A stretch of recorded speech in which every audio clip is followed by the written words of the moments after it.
Vamos resolver a questão 4 da lista 3, né, de termodinâmica. No motor diesel, quando o combustível é injetado no cilindro perto do final do processo de compressão, o combustível explode espontaneamente, sem a necessidade da centelha produzida por uma vela de ignição. A razão de compressão de um motor diesel é 15:1. Isso significa que o ar é comprimido no interior do cilindro até um volume igual a 1/15 do seu volume inicial. A pressão inicial é de 1 atm, que é a pressão atmosférica, né? Quando a válvula está aberta, né? A pressão atmosférica está dentro do cilindro, que é 1 atm. E a temperatura inicial é 27 graus Celsius, né? Supondo não, né? O ar é injetado, né, da atmosfera à temperatura ambiente, então é 27 graus Celsius. O ar é basicamente uma mistura dos gases diatômicos, né? Oxigênio e hidrogênio. Considere o ar um gás ideal com gama, né? O gama, que é aquele expoente do coeficiente lá da compressão adiabática, né? É igual a 1,40. Observação. Perceba que esse problema envolve a compressão adiabática de um gás ideal, pois no curto intervalo de tempo da compressão, a troca de calor com o ambiente é desprezível. É que na hora da explosão ali, a explosão é tão rápida, né? Que se torna desprezível, né, a troca de calor.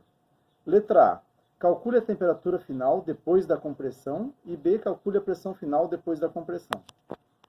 Então, vou colocar aqui os dados, né? Ele fala então que o volume inicial em relação ao volume final é de 15:1. Né? O volume inicial é 15 vezes maior, daí depois da compressão ele vai de 15:1. Né? Essa é a proporção. Ele fala que a pressão inicial é de 1 atm. Ou seja, 1 atm a gente sabe que é aproximadamente 10⁵ Pascal no sistema internacional, né? E a temperatura inicial ele fala que é 27 graus Celsius, né? Mais 273 nós temos 300 Kelvin. Né? Ele dá também que o coeficiente ali de compressão da compressão adiabática é 1,4. Né? Até vou escrever aqui, né? Como é uma compressão adiabática, nós temos aquela demonstração, vocês devem ter visto ali nos vídeos do Khan Academy, a demonstração da fórmula da compressão adiabática, né? Que ela deriva lá da lei dos gases ideais. Então, nós temos a seguinte situação. Na compressão adiabática, a relação da pressão e do volume é que a pressão inicial, o volume inicial, ele é igual, né? Aquele coeficiente, né? Vem aqui, né? Igual à pressão final vezes o volume final elevado a gama. Né? Essa demonstração não vou fazer aqui agora, né? Vocês têm ali naqueles vídeos do Khan Academy a derivação da fórmula da compressão adiabática a partir da lei dos gases ideais, né?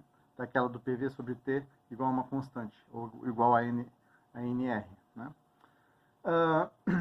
Disso daqui também, se você pegar da lei dos gases ideais e calcular a expressão, substituir aqui a pressão pela temperatura e pelo volume, ou seja, se você pegar lá, né, o PI/VI sobre TI igual a PF, VF igual a TF, né, que tem esse daqui é constante, então em qualquer ponto do estado do sistema, essa relação de pressão vezes volume sobre a temperatura sempre é constante. Se você substituir, né, e o TI aqui, né, pelo PI e o TF aqui pelo PF, você também vai chegar nessa relação da temperatura e volume, que é o TI VI elevado a gama não, né? É a gama, sim, a gama menos 1, né, igual a TF VF elevado a gama menos 1. Né? Então você tem essas duas relações aqui, né, da compressão adiabática. O problema pede, né, a temperatura final e pede a pressão final. Né? Então, por exemplo, como ele deu a relação dos volumes, a gente quer achar a temperatura final, ele também deu a temperatura inicial, a gente pode usar essa segunda aqui, né, derivação da lei dos gases ideais para a compressão adiabática, para calcular, né? Só isolar o TF, né, já que ele quer a temperatura final, então, vou colocar o F igual aqui, F maiúsculo, aqui, né? Então, isolando o TF aqui, passa o VF dividindo, né? Então vai ficar TI. Como é VI elevado a gama menos 1 sobre VF elevado a gama menos 1, eu posso colocar o VI sobre VF, né? assim em evidência, né? Porque os dois estão elevados a gama menos 1. Então, nós temos aqui a temperatura inicial, que é 300 Kelvin, né? Vezes Fi sobre VF é 15, né? A nossa proporção é 15. Então, vai ser 15 elevado a gama menos 1. 1,4 menos 1 dá 0,4. Né? Fazendo essa continha aqui, para fazer a continha na calculadora, vocês vão ver que a temperatura final vai ser aproximadamente 886,25 Kelvin. Né? Bom, agora que eu tenho a temperatura final, e como na letra B ele pede a pressão final, eu tenho duas formas para calcular a pressão final. Eu posso achar a pressão final daqui, porque eu tenho todas as outras variáveis, né, já que eu achei TF, eu tenho TF, tenho TI, tenho a relação VF e VI, né, posso colocar 15 e 1, né, que é essa proporção. E o PI também a gente tem, né, que é 10/5 Pascal. Então eu posso calcular o PF aqui ou calcular o PF pela fórmula aqui da compressão adiabática. Vai dar a mesma coisa, tá?